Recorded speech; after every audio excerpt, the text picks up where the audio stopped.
This is a podcast where you will find us talking about marriage and family. Everything. Pert near everything, as my daddy used to say. Food. We could do an entire podcast on like holiday season food. We could. Maybe we will. You just never know. Hey, look, check it out. Here we are for our YouTube audience. We have our holiday mugs out for the first time. Mm-hmm. Rudolph meeting Santa. It's a little confusing with our back decor, which is fall leaves. So we're going to have to fix that. We're in transition. And that's kind of... that would describe most of our life. Most of our life, yes, we're indeed. in transition. So today we're going to talk about something really special. Yes. We're going to share a story that we have not shared in the podcast before, but many people do know the story. And it leads to a very special tradition that we have in our home that begins on the first Sunday of Advent. Which, if we've done this right, should be when this podcast drops. And if we haven't, it's still in Advent. So there you go. But there's this really special tradition that began in our house 8 years ago, pardon me, because Courtney will be gone 9 years this year. Right. So 8 years ago, our daughter had passed away on December 27th. 2014. And we're going to talk a little bit more about Courtney and specifically about a moment of a miracle that sort of changed the course of our lives, changed the path. It's a miracle, true blue miracle. Wow, that is 1970s. Who's that? Barry Manilow? Barry Manilow, baby. Wow. I told you, people just come here for the tunes. Music. That's right. Anyways, so we wanted to share this tradition. And this tradition is that we call it Courtney's prayer stocking. And it was the year after Courtney passed away and we were decorating the house for Christmas. Of course, Courtney passed away on December 27th. So the year that she passed away was an Advent like no other. Yeah, you could say that. You could say that, right? It was the last few weeks of her life. And, the house was an explosion of Christmas and joy because she loved Christmas. Our house not an explosion of Christmas? Oh, no, that Christmas. Do you remember? I took down everything from the walls and put up just like Christmas prints and Bible scriptures. I just wanted to be surrounded by the joy of the coming of the Lord. And you were like, this is a bit much, Mary. Well, Hobby Lobby did call for decorating advice, I'm just saying. Anyways. Can we have our people walk through your house and get some inspiration? Get some inspiration. And so our beautiful girl went home to the Lord on the 27th. So the following year, it comes to the point where we're hanging up our Christmas stockings. And our son, Jonathan, said, where's Courtney's Christmas stocking? And I wasn't going to hang it up because, it's depressing. We're getting ready to celebrate the first anniversary of her passing. And why do you want to look at a Christmas stocking? And Jonathan was offended. He was like, because it's Courtney's and just because she's in heaven doesn't mean we don't celebrate her. Out of the mouth of babes. Yeah. Well, he wasn't a babe. A babe good looking, yes, but not a baby. Anyways. So okay. Jerry, what did our son suggest? Putting up the stocking. Why? See, I'm the one that tells this story all the time, so you don't usually. So I'm going to give you some airtime here, Jer. No, I'm actually What was his suggestion? No, what was his suggestion? I don't remember. Don't give me that look. You're the one who tells the story. Courtney's prayer stocking. You said, Mom, why don't we, Courtney was always interceding for us, and now that she's a saint in heaven, why don't we use her stocking as a prayer stocking? Oh, right. We can intercede for people, and we can pray for them throughout the Advent season. Right. He was so well catechized. Proud parent moment. Wow. So I was like, okay. So we told some of our close friends that year. And by the second week of Advent, that stocking was filled with little pieces of paper. And we as a family committed to praying the joyful mysteries every night, praying the rosary for the intentions of that were in the stocking. That's right. All the things. All the things. So that began that year, just a beautiful tradition, prayerful tradition in our house. And we continue it to this year. This year will be the 8th year. And last year, it got so big that we had to make a Google form. Yes, I do recall you trying to write everyone's request in a journal. That's the first couple of years I did that. You filled up the entire journal. I filled up and you're 2 or like, 3. Oh, my wrist is sore. And I'm like, well, why? And so, why don't we use that their technology on the interwebs And You're really kind of doing the whole Oklahoma thing today, aren't you? salute. Wow. So, so we've gotten technical with it, and we now have a Google form. Jerry will have it on his bio in his Instagram. He'll have it in his Substack. I'll have it on the website as well as in my Instagram bio on Facebook. We put it everywhere. And last year we received over, I think it was 3,700 prayer requests. Yep. And we read them all out Yep. loud. Not every time we pray the rosary, we just read them all. And we ask the Lord to cover them. But it was a beautiful tradition that our son suggested that we really has kind of changed our Advent since our daughter has passed away. It's made a season that has always been challenging for us, a little less challenging, wouldn't you say? A little less. A little. I mean, it's still hard. We're walking toward the anniversary of our daughter's death. But we got more anniversaries there too. We got to remember. Well, yeah. So now in December, we have Jerry's father who passed away on the same day as Courtney, 2 years later to the same day. Then we now have, this year will mark the first anniversary of your sister Joanna's, Auntie Joe's passing death on December 15th. So December is a it's bittersweet. Should we call it bittersweet? We have Christmas, we have those 3 anniversaries, and then Jerry's birthday is December 31st. So we end the year on a bang, but Yeah, that's what I'd call it. This year he's walking toward 59, baby. On a downward slide to 60. Here we go. I prefer to think of it as ancient of days, old and wise, experienced, graybeard. I am now a graybeard. Literally. Yeah, I know. So in sharing that tradition, by the way, the link to put a prayer request in the prayer stocking will be in the show notes as well. We wanted to share a story that we get asked to tell quite often, and that is the story of our healing pilgrimage to Lourdes with our daughter, Courtney. Mm-hmm. She was 7 years old. It was in the year 2000, the Jubilee year. That's right. Jerry was a brand new Catholic. Still shiny and everything. Having come into the church the year before. And we were offered an opportunity by the Knights and Dames of Malta to take our daughter to Lourdes on a healing pilgrimage.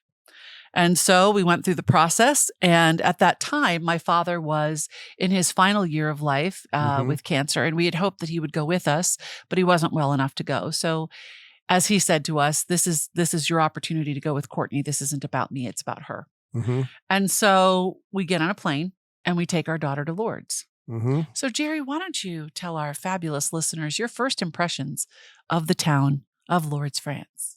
So the first thing, of course, is we have to go through Charles de Gaulle Airport in Paris. And yes, my wife is like, I'm in Paris, but I can't leave the airport. It's like, no, this is not the time to be touristy other than having pommes frites. You thought it was so cool that they were pommes frites. I'm like, dear, they're French fries. French fries. But they sound so cooler when you say pommes frites. Yes. So they were delightful. They were delightful. It's all we could afford in the airport. So we flew down to, I don't remember the airport we flew into, and then we got on a bus. Yes. Which was always an exercise with Courtney. Now, fortunately, she was small enough back then that you could sort of easily carry her. So we got to Lourdes, and I'm like, I look at Mary, and I go, this is like the most Catholic place I've ever seen on the earth. I'm like, this is like really Catholic. We call it Catholic Disneyland. Like, from every window, Our Lady is watching you. I'm like, in a statue, in a print. Wow. Mm-hmm. Wow. I was like, a little overwhelmed. I was a little overwhelmed and more than a bit intimidated because like the Virgin Mary was watching you from every window. Every window. Her eyes seem to follow you. I know. So we get there and we get ourselves settled in the hotel. And then we realize that it's a 6-hour difference between the United States and Lourdes. You realize that. I knew that because I did time zone conversions. Yes. You don't do time zone conversions. You're like, what time is it there, honey? You could set this little function on your iPhone that will tell you what time it is here before you call me. We didn't have iPhones then. I know now, of course. Oh, when you would travel to Europe. Yes, whatever. Anyways, moving on, mister. I realized it was 6:00 at home. And it was midnight where we were. We were still on American time. Our daughter was wide awake. So we decided to put her in her wheelchair and take her for a little walk around the town. Because Lourdes, the grotto is open 24 hours a day. I don't think the child ever actually got her body clock No, adjusted, she didn't. did she? No, It's she didn't. It was not good. But that was okay because when we came home, that was better Except for chow her. time. She Yes, like she knew when it every was. 6 hours, you better be feeding the child. So we, and this is before she had her G-tube. So she was eating by mouth. That's right. Yeah. When we got home, she got her G-tube. Yeah. But so we went to the grotto because what was happening back in the United States at our parish, St. Mary of Sorrows in Fairfax, Virginia, was there was a mass being said for our daughter for her complete healing while we were in Lourdes. And so some 300 people from our homeschool community, our parish community had gathered, and Father Bashista was doing this mass, and Jonathan was one of the servers, and my parents were there, and some of my siblings were there, and just so many beautiful people had gathered to pray. And so I thought, how fitting that when they're praying the rosary after Mass there, we're praying the rosary in the grotto. It's that cool universal church thing. I know. It's really neat. So we did that. And that's kind of how, after we got over the shock of how Catholic everything was, that's how we sort of started our time in Lourdes. And then the next day we had an opportunity to go in the water. There was the water. And this is kind of where the story sort of takes a sharp right turn. I will let you tell the story because you were an actual eyewitness. Well, to Courtney, I was. So you were like Peter and I was like Mark. See, so you're an actual eyewitness, but I could write it down, but you were an actual eyewitness. So I will let you tell this story while I sip some of this delicious coffee. Okay, so there are 3 stations to go in the baths. Now, mind you, this is in the year 2000. They have changed things since COVID. So I'm not sure you will find this today, but this was how it was done at the time. By the way, nobody briefed us about this. I just want to make this perfectly clear. This was not in the brochure, the travel instructions, or any of the pre-briefs. They're just like, yep, we're going in the baths, healing waters, miracles happen, etc. They don't go over how the it all logistics. happens. And you know me.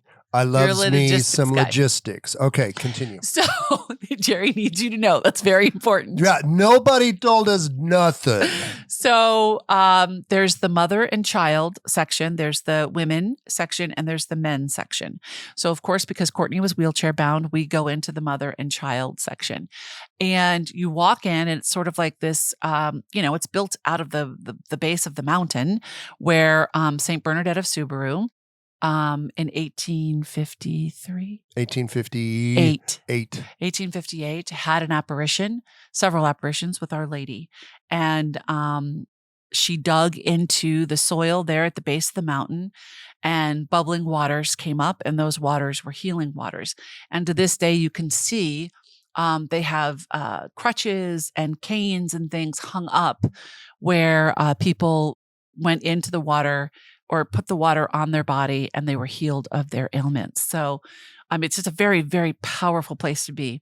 And so we go into this sort of like cave-like room, and there's kind of a place, I don't know if it was a table or if it was like made out of stone, or I don't remember the exact detail, but they put Courtney on this stretcher.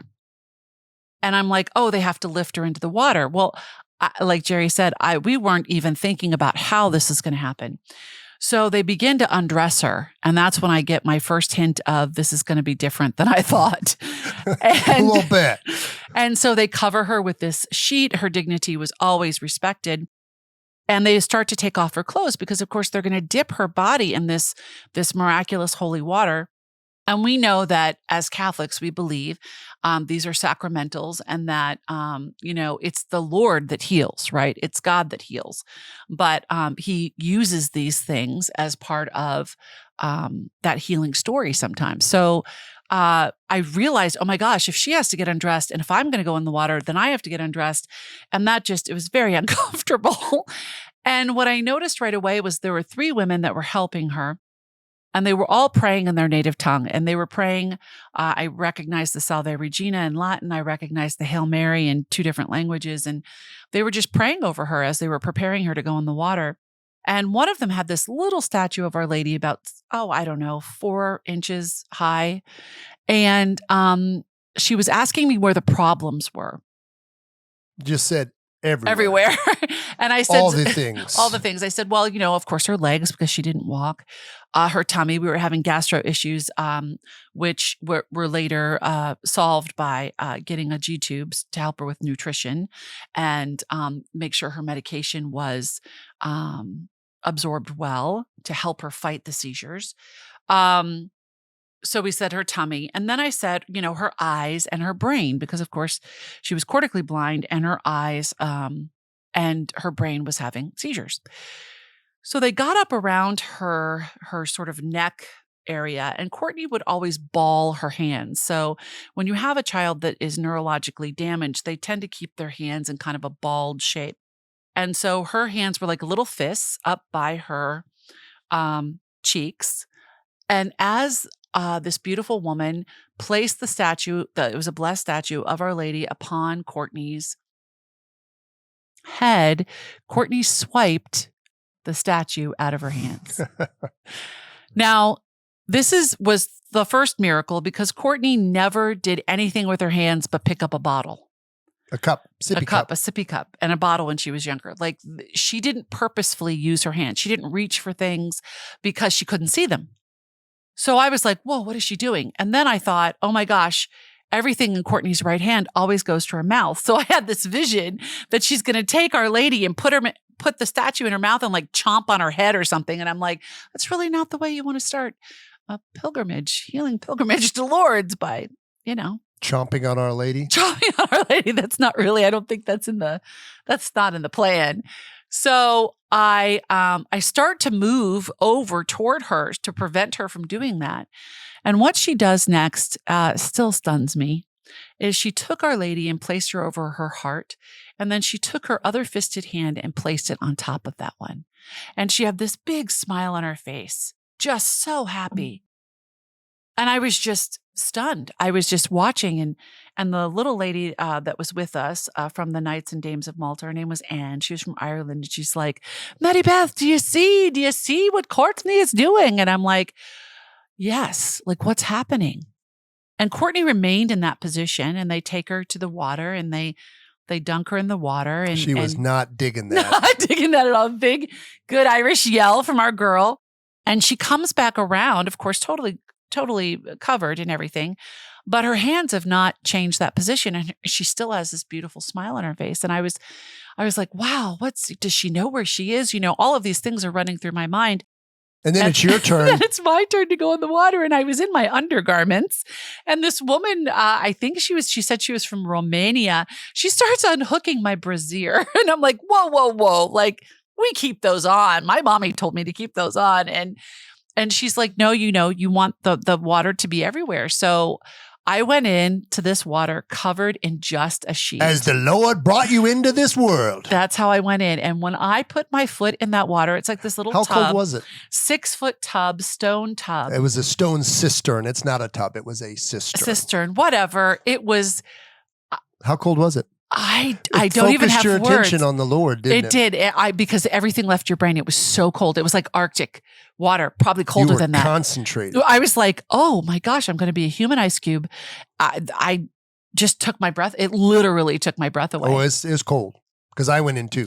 And it's cold. And as I took the step to the middle of the bath, there was a statue of Our Lady at the end of the bath, and her face was all pink. It was a white statue. And I'm like, why is her face pink? And the woman next to me said, La Rouge. The women would go and kiss the statue out of respect, and they had lipstick on. So it was dyed like this pink color from millions of women's lipstick. Yeah, you wouldn't do that post-COVID anymore. No. Pretty sure. Anyway, so I went over, and I didn't have lipstick on, but I kissed Our Lady. And then they asked me what my prayer was. And Jerry and I had practiced this prayer. Do you remember what the prayer was? I don't know, complete healing, et cetera, something. Wow. So it was 23, 4, 24, 5, 4. 23. 24 years ago. No, because it was year 2000. Okay, 23. 3 and a half. See, it was a long time ago. Anyways, And she asked me what my prayer was. And we had this long prayer, or actually it was only 2 sentences, but I couldn't tell you what it was. Obviously, Jerry can't even now. Can't tell you what I had for breakfast yesterday. So it's not a good marker. You know what I'm saying? And I bowed my head and closed my eyes and took a deep breath. And I heard a young woman's voice saying just simply the word acceptance. And I opened my eyes and I looked around because I expected it to be one of the women there with me that was just kind of praying for me to accept my life and Courtney and all the things. And everybody was quiet. They were silent and they had their heads bowed. And I'm like, okay, now I'm hearing things in a foreign country, naked, wrapped in a sheet. We're those Catholic people. We are those Catholic people. We are those Catholic people. And I was like, I am not going to show up on EWTN telling you guess how. What? You can give it away later, but telling you how, you know, how you heard Jesus's voice and how you heard Mary's voice. And at that point in our lives, I was like, yeah, we're not those people. So I just kind of kept it to myself and I got out and I got dressed and I looked at Courtney and she was back in her wheelchair and she was smiling and she was happy. And they had pried the statue out of her hand. And I don't think that made her happy. She wasn't digging that either. But we went out immediately going to mass right there in the grotto. So I come out and I see Jerry and he's waiting for us. And he has a smile on his face. And then he sees Courtney still in her wheelchair and he has tears in his eyes. And Jerry is not known for his tears. I had those surgically removed. And he comes over and bends down next to Courtney and gets on one knee. And he just looks at her and he says, your mom and I love you so much. And we're here. We're never going to, you repeated what you had told her when she was 7 months old. We're not going to leave you in Hopkins. We're not going to leave you. We're going to fight for you. We're going to be here with you. Whatever the Lord wants is what we'll do. Mm-hmm. It's up to him, but we love you and we accept all the things. Okay. And I didn't really pay attention to the words you had used. We went to mass and then we're walking up the hill to go to lunch. And I start telling Jerry in a very excitable voice. I start telling him everything. Do you have any other voice besides excitable? I have a very calm mother voice. I have a stern mother voice. Oh, well, that's true. And then I have the other one I use for everything else, which is an excitable voice. Okay. Okay. There you go. I have the Jerry, you've done something wrong voice. Oh, that's not a good one. Okay. Thank you. So I was not using that voice, was I? No. So I was talking 7 million miles a minute and I was telling him what happened. Courtney had held the statue. I went in the water. Courtney went in the water first, and I heard this young woman's voice, blah, blah, blah, blah. And I turned to look at him and there was this lovely little Frenchman, probably in his 80s. He had a beret and everything. With his beret? And he was like, oui, oui, madame. And I'm going, how long have I been talking to this little Frenchman? And where the heck is Jerry? So I stopped because the lunch bell had been rung in the town. You did not miss mealtime. You didn't miss mealtime. And so I stopped and I waited. And Jerry was about, 10 steps behind me? Yeah. And his face was white as snow. And he was just staring at me. Yeah. And he was staring at me and I thought, oh my gosh, is he going to have a heart attack? What's happening? What? So I kind of backed Courtney's wheelchair up, which is no easy feat when the entire town is going to lunch. Yeah, you were salmon swimming upstream. That's right. And I got mad. I looked at you and I'm like, you will not have a heart attack in Lourdes. This is unacceptable. And he's just staring at me. So caring. I was you not. You will not die here, maggot. Get moving. I will not. I cannot handle this. So stop whatever it is that's happening. And you grabbed my arm and you're not a grabber, but you grabbed my arm. And what did you say to me? Do you remember? What did you say? I think that's what I said. What did you pray or something like that? I said, what did you hear in the water? Yeah, something like that. You're like, Mary, what did you hear in the water? And I said, acceptance. I told you that. And it probably was the Blessed Mother. Do you think it was the Blessed Mother? I don't know. At that point, you started talking 100 miles an hour again. Yeah. And I stopped you again. And what did you say? And I said, first of all, that water, Mary, is so freaking cold. Yeah, like nobody told us that. And what's up with getting naked to go in the water? You Catholics are weird. Okay, I did say that because, again, as I mentioned earlier, it was not in the brochure, the brief, or anything. And then I said, I heard the same thing. And I'm like, excuse me? Mm-hmm. You did what does that word mean? What does that mean? Is that a Catholic thing? Like, I need a dictionary. I need a decoder ring. Like, what does that mean? We accepted her. We loved her. Like, Well, that's what we assumed. Right. Like, what is that all about? So he looks at me and he says, okay, we're going to lunch with all these really, really Catholic people. And we're not going to say a thing. And we're not going to say a thing. You will be quiet. We will not say anything. We are not those Catholic people that are going to end up on EWTN. So no. We show up at lunch, and one of the knights looked at Jerry, and he goes, "What happened, Jer?" Yeah, back then I did not have my poker face. And Jerry's like, "What do you mean? What happened?" He goes, "Courtney is humming, smiling. Mary looks like she just came out of like a ray of sunshine. And so do you. And that's not who we know you to be. That's not normal. So what happened?" And Jerry's like, "Oh, we went into the water. It was fine. It was a powerful experience. Let's have lunch. Let's eat soup. We're gonna eat soup now." And then he looks at me, and we're seated at that point. And Jerry is holding onto my thigh, like, "Do not say a word." And he's squeezing it. You frickin' crack like an egg. What? Because Father Mike sat down across from us, and he was like, "Mary, tell me what happened in the water." I'm like, "Well," Jack Bauer wouldn't have even had to, like, give you a sideways look, and you would have told him where the bomb was. Whatever. I'm not made to be a spy. I'm a Father, mom. I just and I told him everything. Everything. How Courtney held the statue, and how, we heard this voice, and then Jerry heard it, and Jerry wasn't even going to go into the water, but he decided at the last minute to do it. And we were just so confused and stunned and all the things, just no word. So Father Mike said, "How old is Courtney?" And I said, "Well, she's 7. And he's like, "Well, so when does she receive her first communion?" And I said, "Well, Father, she can't receive her first communion because she can't speak, and there's no way for her to communicate to you how much she knows and understands. So we can't, our priests have told us, it's not necessary. She's an innocent. She doesn't, quote unquote, need Holy Communion." So Father Mike said, "Okay, well, that's interesting." And then we went on to eat lunch, and we had soup. And then Jerry and Courtney went up to take a nap because Courtney was still on American time. And one of the dames of Malta, Jerry could use a nap. Yeah, said, "Hey, I'm going across the street. There's a little bar. Well, there's a bar like all down the streets, but they would have, coffees in the afternoon and stuff like that." Father Mike was traveling with Bishop Curlin from the Diocese of Charlotte, North Carolina. Right? No, Raleigh, North Carolina. Sorry. Raleigh. And he said, "I got to go pay the bishop's bar tab. So let's go over and get a coffee." And I'm like, I didn't know bishops had bar tabs. Apparently bishops have bar tabs. Didn't know that. Remember, we're Catholic. Yeah. Not Baptist. Not Baptist. So we go pray, over. then we feast and drink. There you go. So we go over to this little bar, and Father Mike takes care of it, and we all have a coffee. And he's like, "Mary, you said, Courtney's 7, and I really feel called to kind of encourage you to seek the sacraments for her, seek First Holy Communion and confirmation." And I was like, "Okay, well, thank you for that. Sure." That's nice. Sure.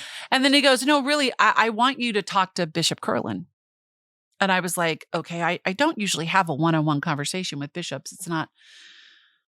You have been in the pastor's office a few times. I have, but that's a pastor. That's not the bishop. So you never achieved that greatness. No. So later that evening, after dinner, there was an opportunity for Jerry and I to talk to Bishop Curlin. And he's like, "Let's go to the grotto, say the rosary together, and let's just chat." Again, this was the most Catholic I have ever been in the entire year and a half that I've been Catholic. So Jerry is like walking on one side of the bishop. I'm walking on the other. And he's telling us a little bit about himself and his life and his journey to being a bishop and a young priest and all of that. And he said, "So Mary, Father Mike tells me that something extraordinary happened in the water. Tell me about it." So I told him what happened. And I said, "Father, we just don't understand, is it the Blessed Mother saying acceptance? Like we need to accept something more than what we thought?" And he goes, "Well, he says, I can't answer that. That I think you need to take to prayer and open yourselves up to whatever the answer might be from the Lord." But he goes, when Mother Teresa, now Saint Mother Teresa, would come to the United States on the East Coast, Bishop Curlin, was one of her confessors. And something, and as he shared with us, something that she taught him was when you have individuals who cannot speak, right? You look to their body to speak for them. Because this is what Mother Teresa did in India and all over the world, right? She went to those that were in the street, those that society had cast off. And many times they were disabled people and mentally handicapped people, and they couldn't speak or they couldn't communicate. But she would look to how they held their body. She would look to how they would relax when they were being bathed, and how they would, that meant that they were trusting her. And, she looked for these things. And of course, we did that as Courtney's parents because she didn't speak. She sounded like Chewbacca from Star Wars when she was hungry. But she could communicate. Yes. Let's be very clear. She could communicate when Chow was late. You knew it. Oh, you knew it. Or she was upset. The only time she ever cried was when she was in physical pain, which was always so scary because she couldn't tell you where it hurt. She just told you that it hurt. Like a baby, really like a baby. So as he's telling us this, he said, so what do you think Courtney was trying to tell you in the water? And I'm just standing there like, and he looked at Jerry and he goes, Jerry? And Jerry's like, we were so overwhelmed. And he said, so Mary, describe to me again what Courtney did. And I said, Courtney held Our Lady over her heart. And he goes, so do you think that Courtney knows where she is? And I said, yeah, I would agree that she does know where she is. He goes, do you think that Courtney understands what's happening? And I'm like, that we're praying for her full healing? Yes, I think she knows what's happening. And he said, so if you think that Courtney knows where she is, she knows what's happening, she knows who Our Lady is, and to love Our Lady, then how can you possibly think that she wouldn't be prepared to receive Holy Communion? Dang, killed us with logic. And I was like, and he goes, how's Tuesday for you? And I'm like, excuse me? And he goes, if we can receive permission from your diocese, I would like, and you agree, he goes, is there any reason why you think she shouldn't have it? And I said, well, she doesn't swallow that well. So he goes, that's fine. We can give her just a small piece of the host. And I said, okay. So they called the next morning to our parish. Our pastor was there. And he was like, this is glorious. Yes, wonderful. We called home to my parents to let them know she would be receiving First Communion, and our son was there. And Jonathan had been disappointed because he really fully believed, as we should, that God was going to heal his sister and that she was going to come home and be a playmate to him and talk to him and be a typical sister just like everybody else he knew had. And when we told him that when she came out of the water, she was still in her wheelchair and still blind and still non-communicative, he was very upset. And, as a 9-year-old would be at the time. He was 9.5. And so we were trying to kind of, I don't know, it was a big catechism lesson, of just trusting in the Lord, and Courtney's perfect as she is. And when God looks at her, she sees perfection. He sees perfection and grace and beauty. And there's nothing Courtney has to do to earn God's love, just like there's nothing you have to do to earn God's love. And there's nothing you have to do to earn mommy and daddy's love. And there's, so it was this big conversation about the dignity of the human person. And so when we called him to tell him she was receiving her First Communion, he was like, yes. And I didn't know what that was about. And I said, what's going on? He goes, Mom, do you know what Sunday is? And I'm like, Sunday's Mother's Day. And we would be back in the United States on Thursday. And he goes, Sunday's First Communion Sunday. And, we were in this small family group of people. Right. Doing weekly catechesis with our kids. And those young ladies were going to be receiving their First Communion that Sunday.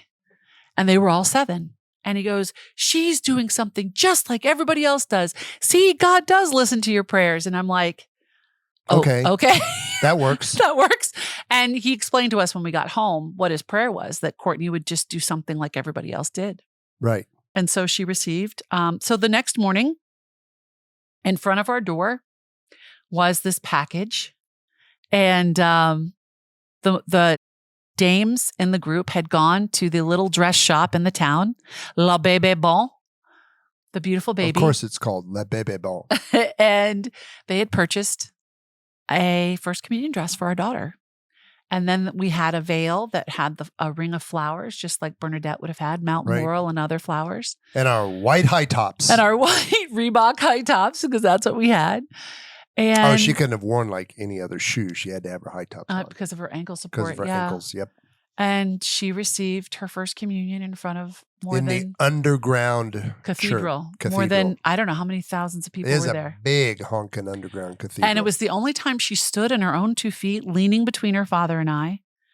She opened her mouth and said, when Bishop Curlin said, "This is the body of Christ," she said, best amen you ever heard. Very loudly. Very loudly. And it echoed in the underground chamber. Oh, it sure did. And she received her first communion. And then when she came home, she received her first communion again with her quote unquote classmates at church on Mother's Day. Right. And wore the dress and everything. Everything. It was just beautiful.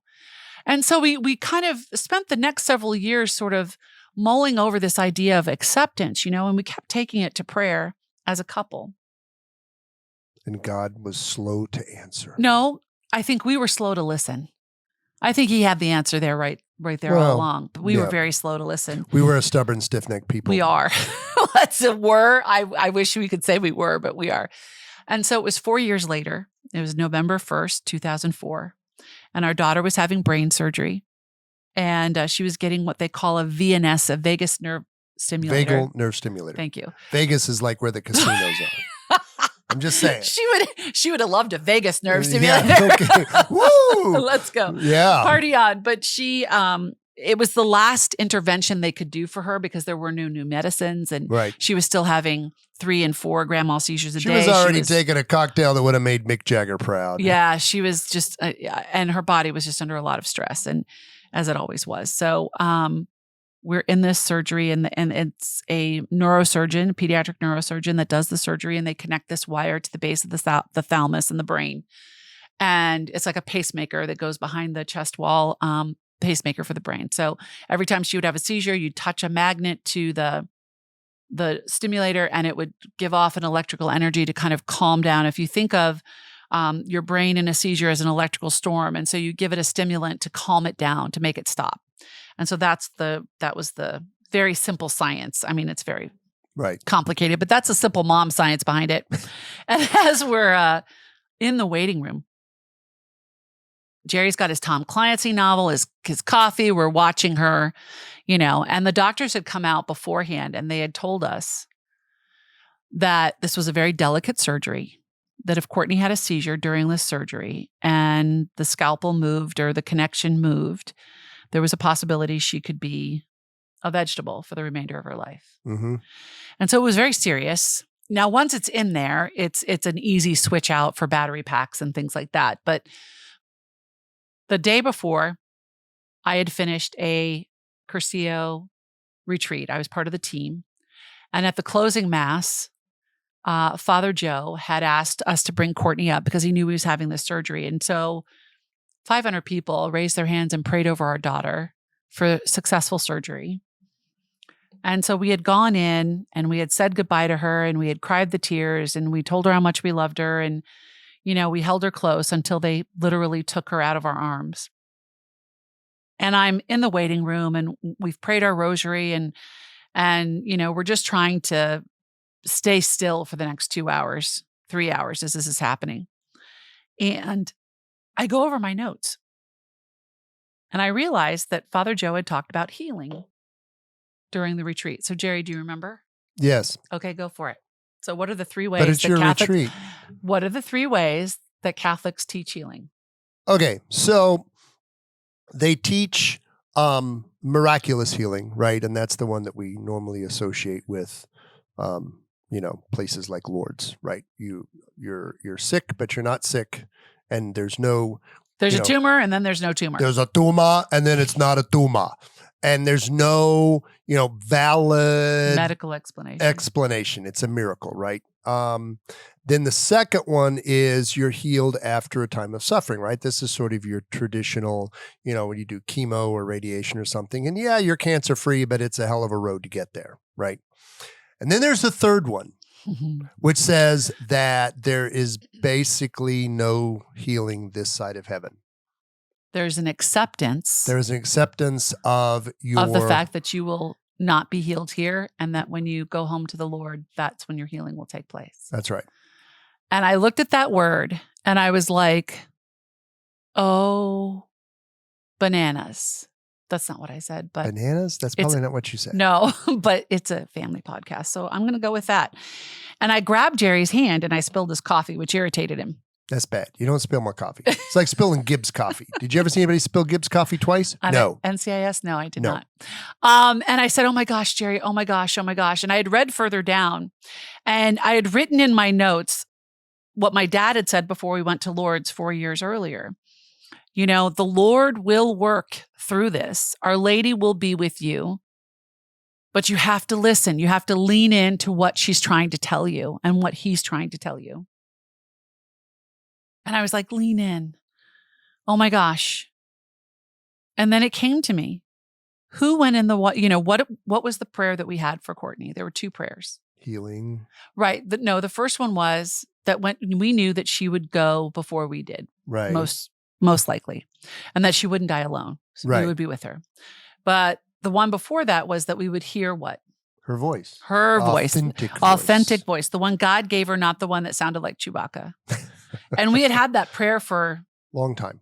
As long as she was alive, 7 years. At that point, 10, 11 years almost. Right. And I realized in that moment, who went in the water first? Courtney did. And then I went in and you went in. And what did we hear? Acceptance from a young woman's voice. Young woman's voice. And I thought, wow. Oh my gosh. Bazinga. It was Courtney's voice. Mm-hmm. She was telling us, I got it. I accept what God has asked of me. And I need the 2 of you to get your bananas together so you can help me. You talk about bananas a lot. Your shazazzle. Get your shazazzle together. And be my hands and feet. I mean, it was so clear, so direct. And we went on and I read some more scripture and it just kept coming back to this. And so I was telling Jerry this and, you know, he had tears in his eyes. I have tears in my eyes. Then we both looked at each other and I thought, we're both crazy. This can't be right. Are we those Catholic people again? We're not those people. So then the surgery comes to an end. And because Courtney was very frail in health and medically fragile, they let me go back sooner than they would typical patients. And so she was probably out of the OR maybe 30 minutes. And it would be, you know, typically for her, it would be another hour before she would even wake up, you know, and it took her a long time to come out of anesthesia. So I go back in my, you know, my hair's in a hairnet and all of that. And I'm back in the post-op room.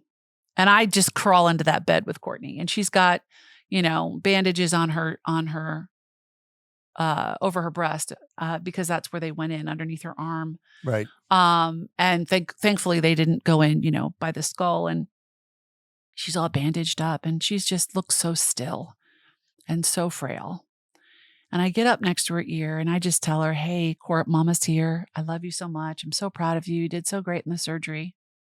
And then I keep talking to her and I tell her what her daddy and I, you know, had been praying for and what the Lord revealed to us out in the waiting room. And I said, Courtney, we heard you. It was your voice, wasn't it?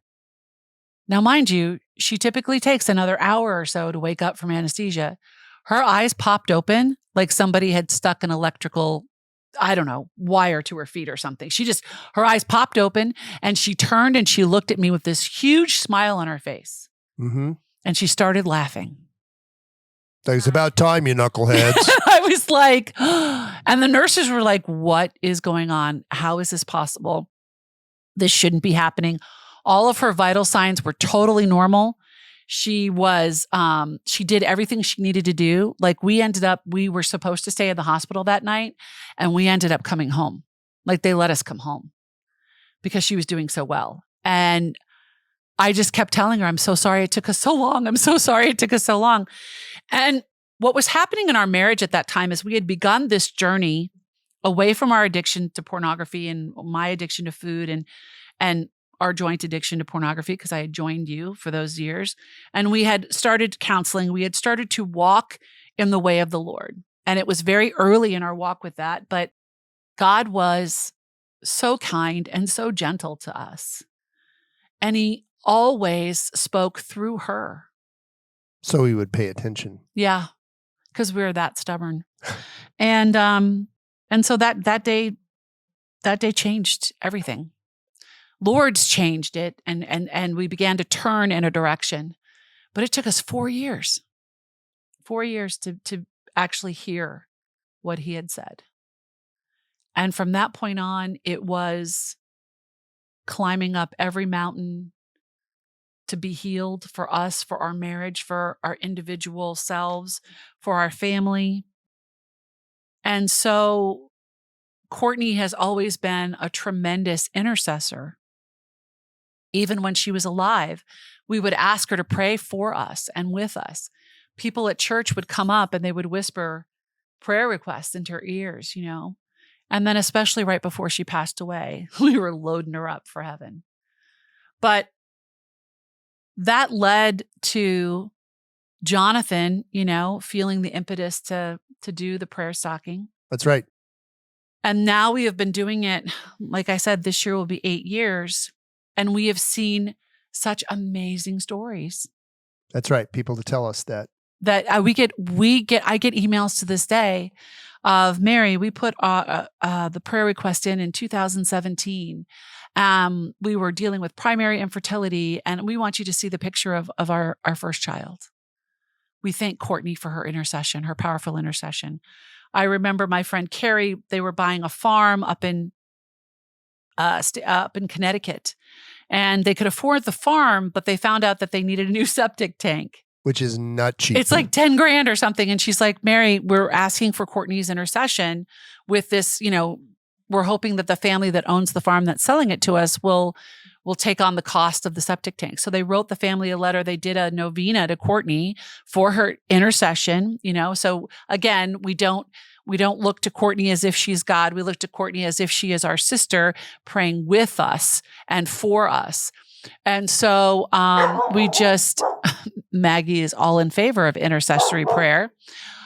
So I get this email with a picture, like, I don't know, 4 months later.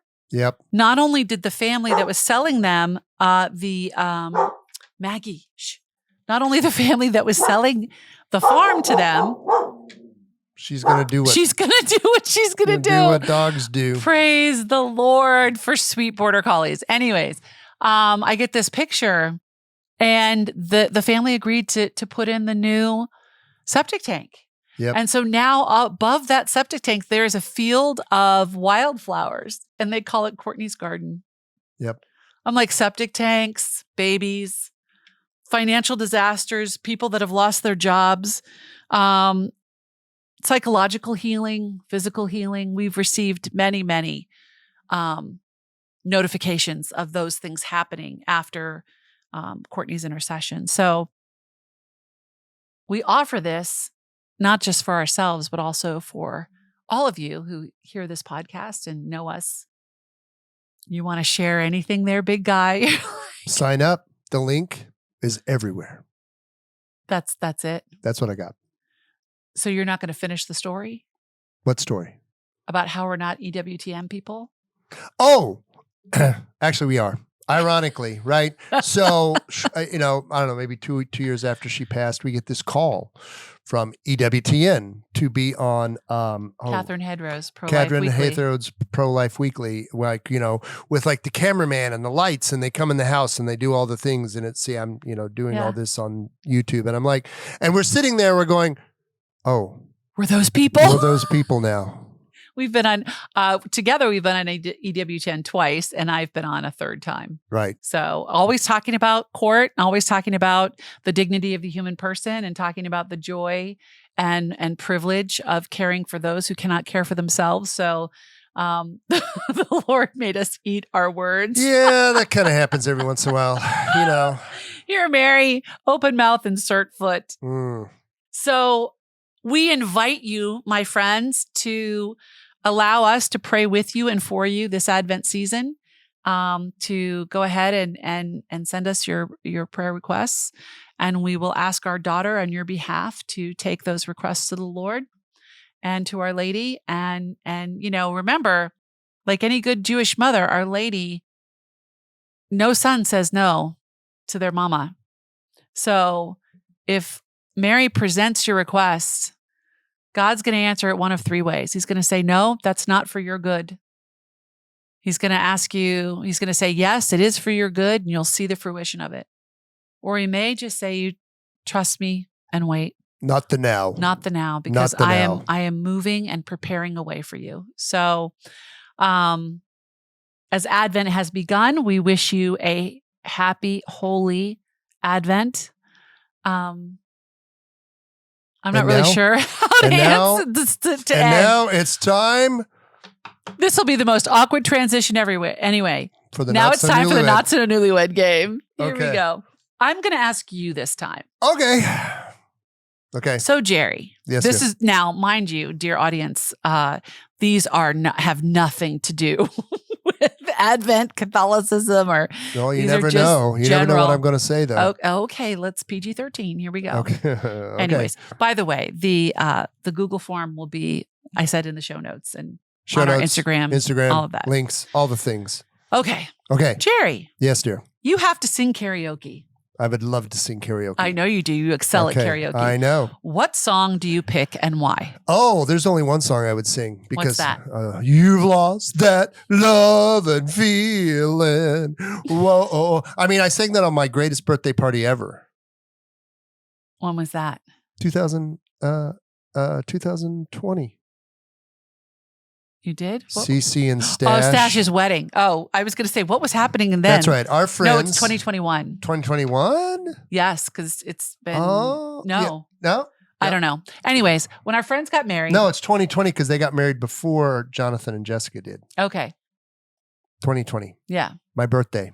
Cool. I mean, like, who has a wedding on my birthday? Oh, well, they wanted to have a black and white wedding on New Year's Eve. I said, black and white wedding. I'm totally down with that because I rock a tux. And I did rock a tux. And it was the best birthday party ever. And they did play that. And you did sing it with all of your Navy friends. All the boys. Yes. It was most excellent. It was most excellent. What would you sing? Hold on. You don't get off that easy. What would you sing?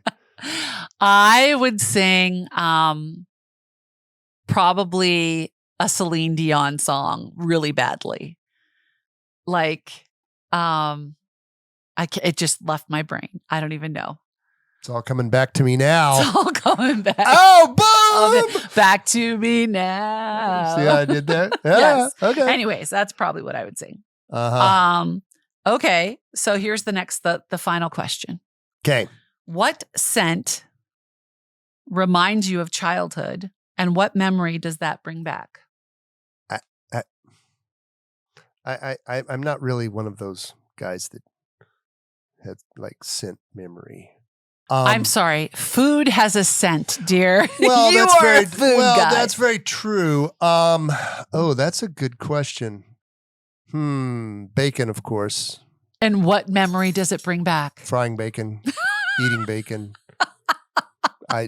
All the bacon. Oh, that's an excellent question. Just food in general, because I always remember coming home, this food still happens. You still come home and I still cook for you. Yeah, exactly. You'll walk in and go, wow, that smells good. That smells good. Baking in particular, right? The smell of cakes and cookies. Yeah, baby. That's good stuff. For me, it's the smell of fresh bread. Yes, because absolutely. my mom would, when we were younger in grade school, mom would make I can't remember if it was Mondays or if it was Wednesdays, one day a week, she would make like 5 or 6 loaves of bread. And those would last how long? Maybe 2 days. Yeah, I was going to say. But then once they multiplied, those things were gone. And right? she would, we'd come in and we knew she had been baking. So everybody, the rule was when you came home, you had to take off your uniform, get changed into your play clothes, and then you had to do your homework. So you didn't mess up your uniform? Correct. And then you had to do your homework before you could go outside and play. Okay. So we would come in, and then once you were in your play clothes, before you did your homework, mom would call you to the table and she would slice up the fresh bread, and it would still be warm. Ration. And we would get this big, thick slice of bread, and she'd put butter on it, and it would just be all melty. And sometimes she'd let us put honey on it. Oh my gosh. Even to this day, when I have a fresh piece of bread out of the oven, now I'm hungry. It's so good. But it reminds me of my mom and everything she did for us. Yeah. So anyways. Yeah. Well, thank you everybody for joining us on this I think it's a special episode where we kind of tell the Lord's story. It is. And it's all about Courtney's prayer stocking It's to all start Advent. Dun, to dun, begin dun, dun. Advent. Which is really late this year. It is late. It this seems year. late. Yeah. How's that going to work? So like wait. Christmas Eve is on a Sunday. So that's like a So you have to go to Mass What for the- Sunday Mass in the morning. And then that night, You have to we'll go begin again. the Christmas Eve Masses. Yes. I'm like, how does that work? It's a beautiful day. You get to see Jesus twice. I mean, come on. I mean, we go to midnight mass, so we'll do it twice. Yeah. But It'll I'm be like, beautiful. so like Sunday doesn't count. Not for Christmas, no. Okay. Or you could just go on Is Monday. that the Roman Missal? Is that like some rule? Oh my It's God. probably in some rule. Anyway, Thank you for joining us we'll be there. today Dun, dun, dun, dun. on the Mary And Jerry, podcast. Now, we'd love to hear from you. We'd love to have you hit that subscribe button on YouTube or wherever you listen to your podcast, like leave Spotify that or 5-star Apple. review. 5 stars only, people. But also, we'd love to hear from you individually. You can leave a text or a voicemail at 571-354-0351. See, we were totally prepared this time. What's that number, Jerry? 571-354-0351. Operators are standing by. On the Mary and Jerry bat phone. Dun, dun, dun, dun. So until next week, my friends, may you have a blessed and holy Advent.